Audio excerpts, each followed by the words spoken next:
बात करेंगे सिंध की चेयरमैन पीपल्स पार्टी बिलावल भुट्टो जरदारी ने तजावुज़ात ऑपरेशन से बेघर अफराद को मुतबादिल ज़मीन देने का ऐलान किया और सिंध हुकूमत ने बिलावल भुट्टो जरदारी की हिदायत पर मुतबादिल आबादकारी प्लान तैयार कर लिया। और इस प्लान के मुताबिक कहा जा रहा है कि जो औरंगी है, गुजर नाला है, उसके तरफ जो घर गिराए गए हैं उनके मकीनों को मुतबादिल प्लॉट्स भी दिए जाएंगे, जबकि दीगर रिहायशी मनसूबों के मुतासरीन को भी मुतबादिल ज़मीन दी जाएगी। और ज़राए सिंध हुकूमत के मुताबिक कराची में कहा जा रहा है कि तजावुज़ात ऑपरेशन के दौरान जो दुकानें गिराई गई थी उनके मालिकान को भी मुतबादिल ज़मीन फराहम की जाएगी। अच्छा, बड़ा अच्छा फैसला है। वो लोग बहुत ज़्यादा परेशान थे। अब असल में ये फैसला क्या किया गया है, किस तरीके से ये प्लान जो है पाया तकमील तक पहुँचेगा और लोगों को क्या इससे फ़ायदा होगा, हम बात करेंगे।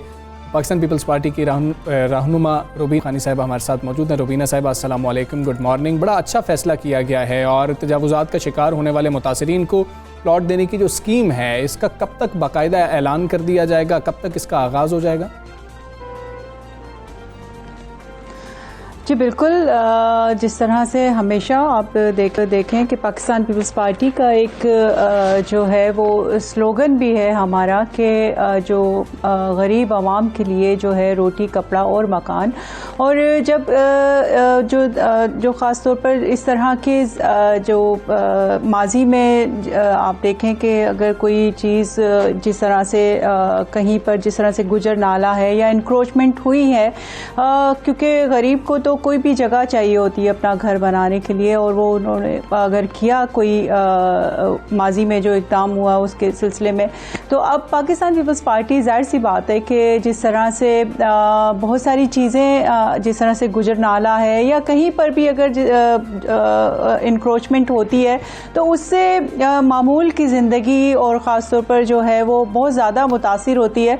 तो इसलिए हमने जो लोग जो ख़ास तौर पर इस तरह के उनके घर थे गुजर नाला पे या इंक्रोचमेंट हुई थी, उनको हमने वहाँ से हटाने के लिए और एक जो है सॉलिड प्लान बनाया गया है कि उनको जो है अगर जो नाजायज़ तजावुज़ात हुई हैं और क्योंकि वो एक मुतवस्त एक गरीब तबका है जिससे उनका जो है वो रहन सहन का जो सिस्टम है वो मुतासिर हो सकता है, तो पाकिस्तान पीपल्स पार्टी ने स्पेशली चेयरमैन बिलावल भुट्टो साहब ने ये एक जो है वो डिसीजन किया कि जहाँ पर अगर इनको बेघर किया गया तो सिंध हुकूमत जो है उनको कोई ऐसा प्लान तैयार किया जाए कि जिससे वो मुतासिर भी ना हो, उनकी रिहाइश का सिलसिला भी जो है वो सही तरीके से हो सके। तो अभी बिल्कुल एक रिटायर्ड जो सुप्रीम कोर्ट के जज हैं उनकी सरबराही में एक कमीशन बनाया गया है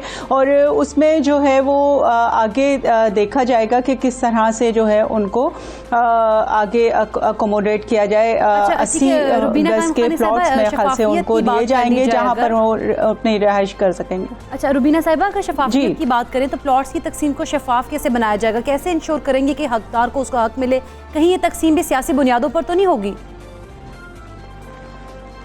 नहीं, देखें, पाकिस्तान पीपल्स पार्टी ने हमेशा हर चीज़ में, अगर आज बेनज़ीर इनकम सपोर्ट प्रोग्राम भी है या कोई भी इस तरह की अगर हमने माजी में जो है वो इंतज़ाम किया या इस तरह के स्टेप्स लिए हैं, तो वो हमेशा जो हकदार है और जो क्वालिफाई करेगा उसी को जो है वो अकोमोडेट किया जाएगा और आगे भी। और माजी में भी हमने, आप देखें कि हमने कभी भी जो है वो ये नहीं कहा या ये नहीं देखा कि ये पाकिस्तान पीपल्स पार्टी से इसका ताल्लुक है या पाकिस्तान पीपल्स पार्टी का वर्कर है।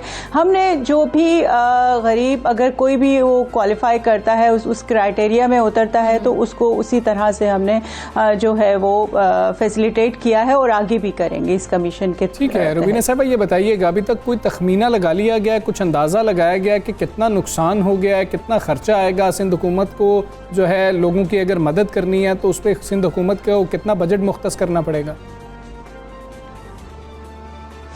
जी बिल्कुल, इसका अभी आपको जैसे मैंने बताया कि कमीशन बनाया गया है और इसका तमाम जो है वो चीज़ों को देखा जा रहा है और इसको जो है वो तखमीना लगाया जा रहा है कि अंदाज़न कितने अभी वो एक कोई फिगर सामने नहीं आई है, लेकिन इसके ऊपर जो है वो तमाम लोग जो ख़ास तौर पर हमारी सरकारी मशीनरी भी है वो इसमें जो है वो एक्टिव है और वो काम कर रही है। तो जैसे ही जो है वो कंप्लीट हो जाएगा तो आप लोगों से सबसे शेयर किया जाएगा इंशाल्लाह।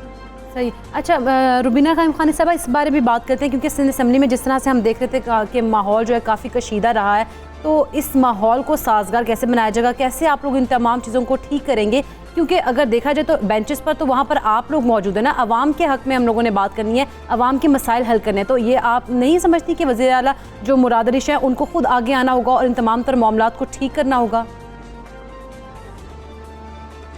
जी बिल्कुल, हमने पहले भी अगर आप देखें कि फेडरल में भी हमारी कोशिश रहती है कि हम इश्यूज़ के ऊपर बात करें, ऑन द फ्लोर बात करें, हम जो है वो टू द पॉइंट बात करें। और इसी तरह से अगर अपोजिशन को कोई भी सिंध में अगर कोई चीज़ों पे हमसे इख्तलाफात हैं तो वो आएँ, बैठ के बात करें। लेकिन अगर आपने देखा होगा कि जिस तरह से अभी लास्ट वीक में जो PTI के मेंबरान ने और जो जिस तरह से उनका एक रवैया था, और ये बहुत ज़्यादा एक कल्चर को ख़ास तौर पर एक जब आप पार्लियामेंट में आते हैं तो एक रिस्पॉन्सिबिलिटी होती है, आप पूरी आवाम के लिए, पूरे मुल्क की आवाम के लिए, पूरे सूबे की आवाम के लिए रोल मॉडल होते हैं। और अगर आप आप भी खुद ही इस तरह की जो है नाजेबा हरकतें करेंगे तो आप क्या मैसेज दे रहे हैं अपने आवाम को, अपने लोगों को कि क्या हमें अपनी अगर बात मनवानी है या अगर हमारा कहीं पे इख्तलाफ है तो वो क्या इस तरह का रवैया होना चाहिए। जिस तरह से आए दिन आप देखें कि नए नए सोचे छोड़े जाते हैं और स्पेशली पाकिस्तान पीपल्स पार्टी के खिलाफ जो है वो एक प्रोपेगेंडा किया जाता है।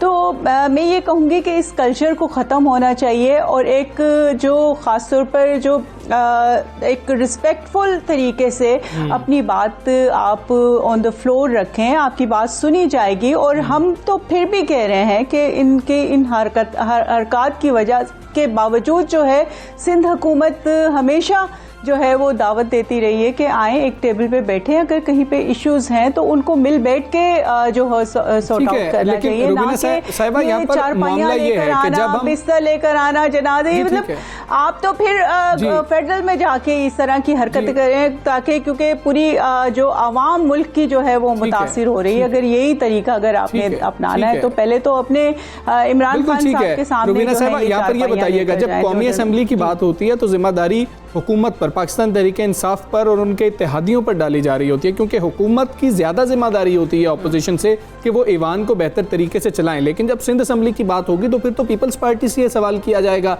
आप कह रहे हैं कि हम उनको कह रहे हैं कि आके हमसे बैठकर बात करें, लेकिन आपके स्पीकर साहब तो उनको माइक भी नहीं दे रहे। अगर अपोजिशन लीडर को भी बात नहीं करने दी जाएगी तो बाहर बैठने का तो कोई फ़ायदा नहीं है। देखिए, ऐसा नहीं है। माइक जब भी वो स्पीकर की सवाबदीद होती है, जब भी ऑफ किया जाता है तो ज़रूर वहाँ से कुछ इस तरह के नाजेबा या कुछ जो पार्लिमानी लैंग्वेज यूज़ नहीं की जा रही होगी, जब भी वो जो है वो स्पीकर साहब ने अपनी जो रूल ऑफ जो पावर होती है वो रूल्स की वो इस्तेमाल की।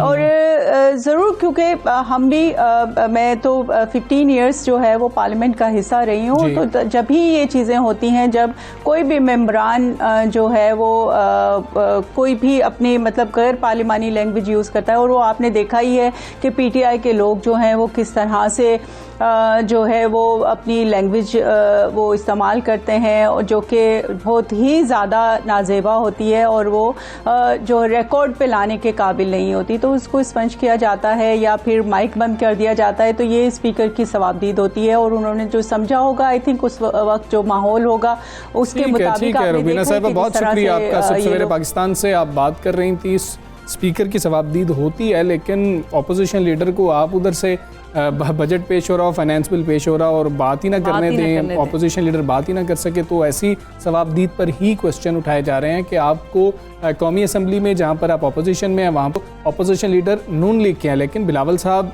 अपनी पार्टी के जो हैं वहाँ पर पार्लिमानी लीडर हैं, वो चाहते हैं कि वो वहाँ पर बात करें, उनको माइक मिलता है। लेकिन सिंध में अगर अपोजिशन लीडर को ही माइक नहीं मिलेगा, अपोजिशन की बात ही नहीं सुनेगा, तो ये मसाइल होंगे। हुकूमत की जिम्मेदारी हमेशा ऐवान को बेहतर अंदाज से चलाने के लिए ज़्यादा होती है अपोजिशन। बिल्कुल ऐसा ही है हमजा। हम तो जिस तरह से हम लोगों को देख रहे थे, हंगामा हो रहा था और चीज़ें अब कुछ बेहतर भी हों, हम तो उम्मीद करते हैं कि चीज़ें बेहतर हों। खैर हम आगे बढ़ेंगे और हम बात करेंगे वज़ीर-ए-आज़म के सयाहत के विजन की, क्योंकि फ़रोग देने के लिए उसको PIA जो है वो बहुत सारे इक़दाम जो है वो पहले भी कर रहा है और अभी भी मज़ीद जो सिलसिला है वो जारी है। PIA ने फैसलाबाद से स्कर्दू के लिए परवाजें शुरू करने का ऐलान किया है। फैसलाबाद वाले खुश हैं। बिल्कुल, पहले लाहौर ये खुश थे, अब उन्होंने जो है फैसलाबाद के जो लोग हैं उनको भी खुश कर दिया। और ये जो परवाजें हैं वो 7 जुलाई से कहा जा रहा है कि स्कर्दू के लिए परवाज़ जो है वो उड़ान भरेंगी। अच्छा, इंतजामिया ये भी बता रही है कि PIA सियालकोट से स्कर्दू के लिए परवाजें शुरू कर रही है और सियालकोट से स्कर्दू के लिए 3 जुलाई को परवाज़ रवाना होगी। और PIA ने स्कर्दू से चेरी लाने पर भी 50% रियायत का ऐलान किया। इस ऐलान के ऊपर भी खासतौर पर हमने बात करनी है कि यह ऐलान क्यों किया गया और चेरी क्या बात है। आप उधर जाएं तो आपका दिल तो करता है कि जी कि सारी जो चेरी आपको नजर आ रही है ना, कि आपका पेट भर जाता है, आपकी आंखें नहीं भरती है ना। खैर, कराची, लाहौर, इस्लामाबाद, सियालकोट और फैसलाबाद के लिए चेरी लाने पर रियायत दी गई है और PIA कराची, इस्लामाबाद और लाहौर से पहले ही स्कर्दू परवाजें ऑपरेट कर रही है। बिल्कुल। और हमजा, अगर आपको याद हो तो 19 जून को PIA की पहली एयर सफारी परवाज़ जो है वो इस्लामाबाद से रवाना हुई थी और परवाज़ ने पाकिस्तान के खूबसूरत पहाड़ी चोटियों जो है ना उनके जो जिस तरह से K2 हो गया, नांगा पर्वत हो गया और ब्रॉड पीक है, झील सैफुल मलूक है, उससे गुजर कर स्कर्दू में लैंड किया था और क्या ही खूबसूरत मंजर था। की वीडियो भी जो उन्होंने शेयर की थी हमने वो देखी। बात कर लेते हैं तर्जुमान PIA अब्दुल्ला खान साहब हमारे साथ मौजूद हैं। अब्दुल्ला खान, अस्सलाम वालेकुम, गुड मॉर्निंग सर। सर, बड़ा अच्छा फैसला है। पहले आपने बाकी शहरों को खुश किया, अब फैसलाबाद और सियालकोट की भी बारी आ गई है। कैसा रिस्पांस आ रहा है? बहुत शुक्रिया, thank you so very much. Response तो बहुत ज़्यादा अमेजिंग है और इसलिए आप देख रहे हैं कि हर शहर जो है अब वो वहाँ पे कहता है कि हमें भी डायरेक्ट फ्लाइट चाहिए। बड़ा एक डिसीजन था। नॉर्मली हम कोई शायद जब से PIA बनी है तब से ही हम जो नॉर्दर्न एरिया को ऑपरेशन कर रहे हैं that was restricted to Islamabad, और इस्लामाबाद ही नॉर्दर्न एरिया के बेस के तौर पे काम करता था, चाहे वो चित्राल की फ्लाइट हो, चाहे वो गिलगित की फ्लाइट हो, चाहे वो स्कर्दू की फ्लाइट हो। पहली दफा हमने कोशिश की कि हम स्कर्दू को पूरे पाकिस्तान के लिए खोलें और हमने कराची और लाहौर से फ्लाइटें शुरू की और इतना माशाल्लाह अच्छा रिस्पॉन्स है कि फुल फ्लाइटें जा रही हैं, एडवांस के अंदर बुकिंग है। वो बहुत ज़्यादा अच्छे लोग जो कि शायद दूसरे मुल्कों में जाया करते थे सैर व तफरीह के लिए, वो अब अपने नॉर्दर्न एरियाज का रुख कर रहे हैं और वहाँ की हसीन नज़ारों से वो लुत्फ़अंदोज़ हो रहे हैं। इसी के ऊपर हमसे इवन जो सियालकोट चेंबर ऑफ कॉमर्स वाले थे उन्होंने आकर रिक्वेस्ट की कि जी हमें भी एक फ्लाइट चाहिए और आप हमें डायरेक्ट फ्लाइट दें। और जब हमने वहाँ की फ्लाइट लॉन्च की तो फिर फैसलाबाद के बासियों का भी यही ख्याल था कि हमें हर सूरत में वहाँ पे फ्लाइट की जाए।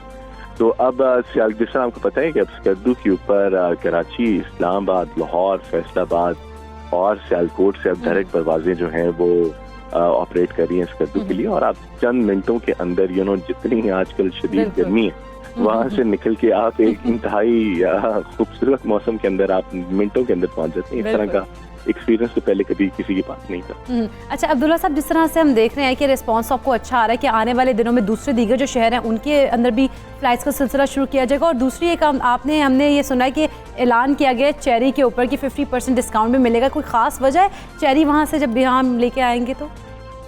चेरी की खैर सबसे ज्यादा खास वजह तो ये है कि इतना खूबसूरत और गुड लुकिंग फल जब नॉर्मली मार्केट्स में पहुंचता था तो वो बहुत ज्यादा खराब हो जाता था। पाकिस्तान में अनफॉर्चुनेटली एक बहुत बड़ा फुकदान है कोल्ड चेन का।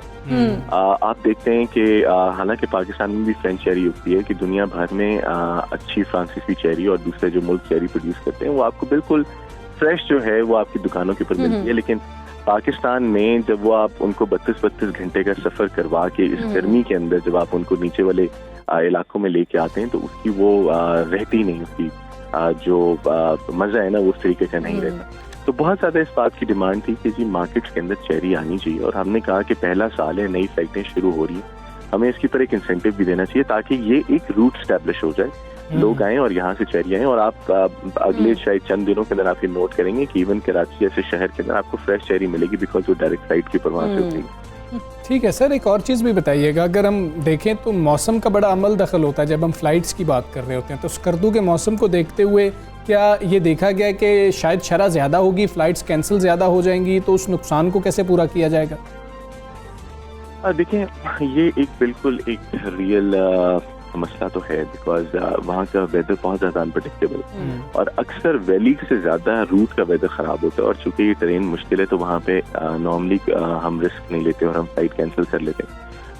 अभी तक अल्हम्दुलिल्लाह वेदर बहुत अच्छा मिल रहा है और आपकी ज़्यादातर फ्लाइटें जो आप देख रहे हैं वो आपकी ऑपरेट होती भी जा रही हैं। आगे बरसात आने वाली है, यहाँ पे शायद हमें थोड़ा सा उससे हम थोड़ा सा मुतासर हों, लेकिन उसकी प्लानिंग माशाल्लाह इतनी अच्छी इस तरीके से हुई भी है कि अब इतनी ज़्यादा फ्लाइट हैं कि अगर लेट सपोज किसी एक ही फ्लाइट मुतासर हो रही है तो होपफुली वो अगली फ्लाइट में ऑटोमेटिकली एडजस्ट हो जाएगी। पहले फ्लाइटें कम होती थी जिसकी वजह से लोगों को थोड़ी सी ख्वारी ज़्यादा होती थी क्योंकि लोड एकदम बढ़ जाता था, लेकिन अब चूंकि फ्लाइटें ज़्यादा हैं तो इस वजह से वो उसका इम्पैक्ट जो आपको पिछले सालों में देखना पड़ता था उतना ज़्यादा नहीं आया।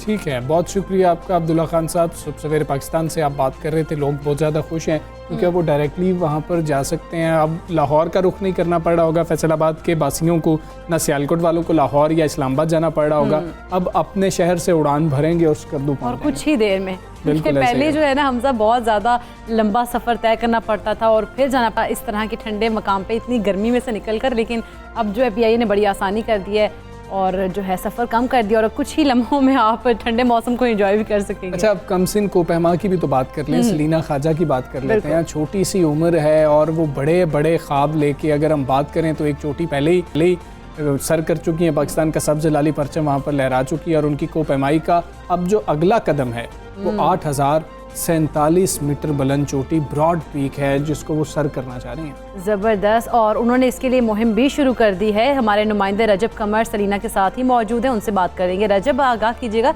किसी नन्ही सी बच्ची के क्या क्या ख्वाब हैं और क्या कौन कौन सी मजीद चोटियाँ जो वो सर करना चाहती हैं?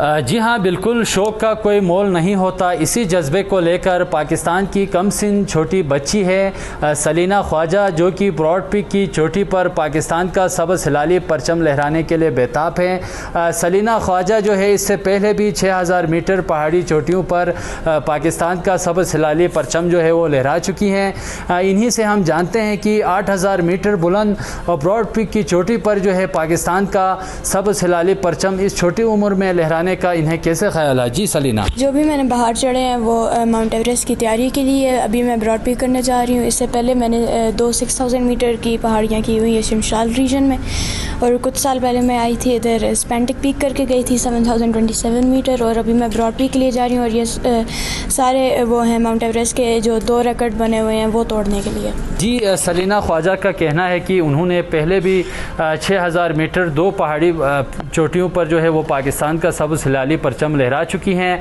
और मुस्तक़बिल में जो है वो माउंट एवरेस्ट सर करना चाहती है। इसी जज्बे के लिए वो ब्रॉड पीक की पहाड़ पर जो है पाकिस्तान का सबज़ हिलाली परचम लहराने के लिए वो बेताब है। जी ठीक है, बहुत शुक्रिया रजब, आप हमें आगाह कर रहे थे और बड़ा ही अज़्म है और बच्ची जो है छोटी सी उम्र में, अच्छा वैसे बंदे का तो हौसला ही नहीं बढ़ता, लेकिन शौक़ की बात है ना कि शौक़ कहाँ पर ले जाता है, कोई मोल नहीं है। बिल्कुल। अच्छा, एक बड़ी अहम चीज़ जो सामने आई, यूनुस खान जो पाकिस्तान के साबिक बैटिंग कोच हैं वो इस्तीफ़ा दे गए थे। अचानक से बात सामने आई कि इस्तीफ़ा दे दिया है, तो फिर बातें सामने आ रही थी हसन अली से शायद लड़ाई हो गई थी जिसकी वजह से उन्होंने इस्तीफ़ा दे दिया होगा या पता नहीं क्या हुआ होगा। यूनुस खान के वैसे भी कुछ अच्छे ताल्लुकात कभी भी PCB के साथ नहीं रहे हैं, तो ऐसा क्या हुआ? तो गुज़श्ता रोज़ उन्होंने एक इंटरव्यू दिया, इंटरव्यू में उन्होंने ये बात बताई है कि मेरे साथ शायद रवैया ठीक नहीं था, मैंने जाना था, मुझे बायोसिक्योर बबल का बताया गया, मैं अपने डेंटिस्ट के पास अपॉइंटमेंट थी, मुझे अचानक से बता दिया गया कि जी कि आपने जो है रिपोर्ट करना है। मैंने जब बताया कि मैं रिपोर्ट 22 तारीख से पहले नहीं कर सकता, आप मुझे 20 तारीख का कह रहे हैं,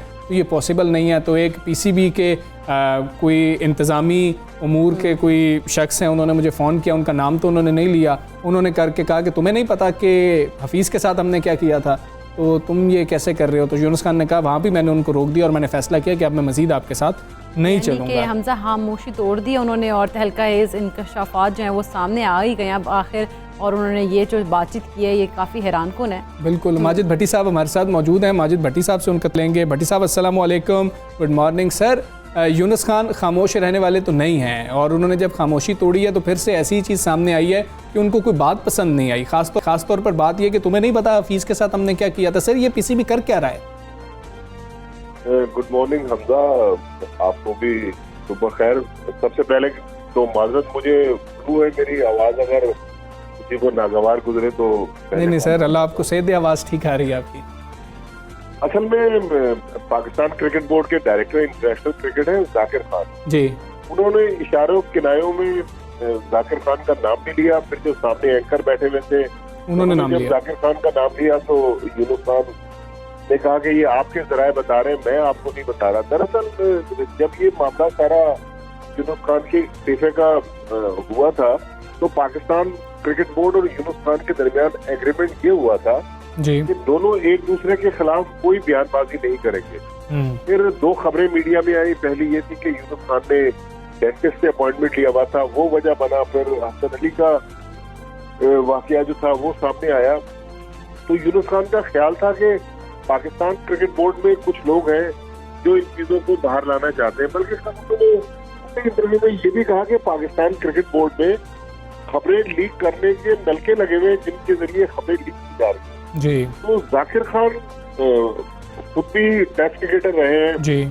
आपको बताया कि प्राइम मिनिस्टर इमरान खान के बहुत ज्यादा करीब है। माजी में इमरान खान की वजह से वो कुछ अर्से खुद भी आताब में रहे क्रिकेट में। लेकिन जाकिर खान के बारे में ये चीज बड़ी मशहूर है कि उनका जो रवैया है वो माजी में भी कुछ लोगों के साथ काफी एरोगेंट रहा है। और आज जो यूनुस खान ने इंकशाफ किया है, और देखिए उन्होंने थ्रेटनिंग अंदाज में कहा कि तुम्हें पता है कि हमने मोहम्मद हफीज के साथ क्या किया था। तो यूनुस खान ने कहा कि मैं यूनुस खान हूँ, मोहम्मद हफीज नहीं हूँ।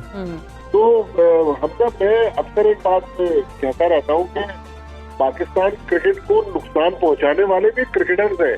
नॉन क्रिकेटर्स, मैं आप या दूसरे लोगों ने कम नुकसान पहुंचाया होगा। ये क्रिकेटर्स की आपस में नाराजगी है। फिर जिस सूबे से यूनुस खान का ताल्लुक है उसी सूबे से जाकिर खान भी ताल्लुक रखते हैं। दोनों एक दूसरे के मिजाज को भी अच्छे तरीके से समझते हैं। लेकिन देखिए अफसोसनाक बात है, मुझे एक बार इंग्लैंड की जर्नलिस्ट ने कहा कि अगर मैं आपके मुल्क में होता तो मैं तो अरबपति होता। आपके मुल्क में खबरें जो है वो क्रिकेट के हवाले से रोज एक नई कहानी बाहर आ जाती है। मैंने कहा कि मुझे भी अफसोस होता कि अगर हमारी अंग्रेजी अच्छी होती तो हम भी ज्यादा पैसे कमा सकते थे। लेकिन ये अफसोसनाक बात है। देखें ये कीचड़ है तो दूसरों पर भी उछाल रहे हैं, अपने ऊपर भी लगा रहे हैं। मेरे ख्याल में क्रिकेट बोर्ड को भी समझना चाहिए यूनुस खान ने जितना बोलना था, मेरे ख्याल में अब तो वो बहुत कुछ बोल चुके हैं। कल उन्होंने कुछ पुरानी बातें भी उनका भी इंकशाफ किया। हालांकि वो पुरानी बातें हम पहले रिपोर्ट कर चुके, सारी पुरानी बातें रिकॉल हो गई वो बातें। ठीक है, लेकिन माजिद भट्टी साहब, यहाँ पर एक ज़िमनी सवाल ये उठता है कि ये कोच की हालत है जिसके साथ पहले ही डील कर ली गई थी कि वो पहले उनके रवैये का भी सबको इल्म था, उनके साथ ऐसा बर्ताव रखा जा रहा है। मोस्ट सीनियर प्लेयर्स की बात कर ली जाए तो वो शुएब मलिक और मोहम्मद हफीज़ है। मोहम्मद हफीज़ के साथ जो किया उसकी धमकी दी जा रही है। तो नए जो यंग प्लेयर्स हैं वो उनकी क्या सही होगी टीम में? वो तो परेशान ही रहते होंगे। देखिए आप दूर न जाए ना, सरफराज अहमद 2019 के वर्ल्ड कप में पाकिस्तान के कप्तान थे। वर्ल्ड कप के बाद भी सरफराज अहमद ने श्रीलंका के खिलाफ होम सीरीज में कप्तानी की। आज आप देखें ना, आज सरफराज अहमद टीम के साथ एक समझ में जॉय राइडर की है। सरफराज अहमद का कोई नुकसान हाल नहीं है। ये पाकिस्तान क्रिकेट का अलमिया तो है कि हम जिसको चाहते उठाते और कप्तान बना देते, जिसको उठाते आसमान से जमीन पर फेंक देते। मेरे ख्याल में ये पाकिस्तान क्रिकेट में माजी में भी रहा है। हमारे यहाँ स्टारडम भी रही है। लेकिन जो लोग क्रिकेटर्स को गंदा कर रहे हैं, देखिए सबसे पहली बात है कि यूनुस खान को भी अब सोचना चाहिए कि अब यूनुस खान रिटायर हो गए, उम्र के हिस्से में है, थोड़ा बहुत यूनुस खान को भी अपने रवैये में तब्दीली लाना पड़ेगी। लेकिन जो क्रिकेट बोर्ड के लोग हैं उनको ये चीज जरूर सोचनी चाहिए कि आज ये जो मौज मस्ती, पैसा, रेड कारपेट क्रिकेट बोर्ड में, ये सब क्रिकेटर्स की वजह से है। बिल्कुल ऐसी है सर, ये सब कुछ क्रिकेटर्स की वजह से ही है। बिल्कुल ऐसे ही है। बहुत शुक्रिया माजिद भट्टी साहब, आप सब सवेरे पाकिस्तान कर रहे थे अपने स्टार्स के साथ। हमें खैर ऐसा नहीं करना चाहिए, बोर्ड को इस मामले पर सोचना चाहिए। हम यहाँ पर एक ब्रेक लेंगे, ब्रेक के बाद वापस आए। Stay with us.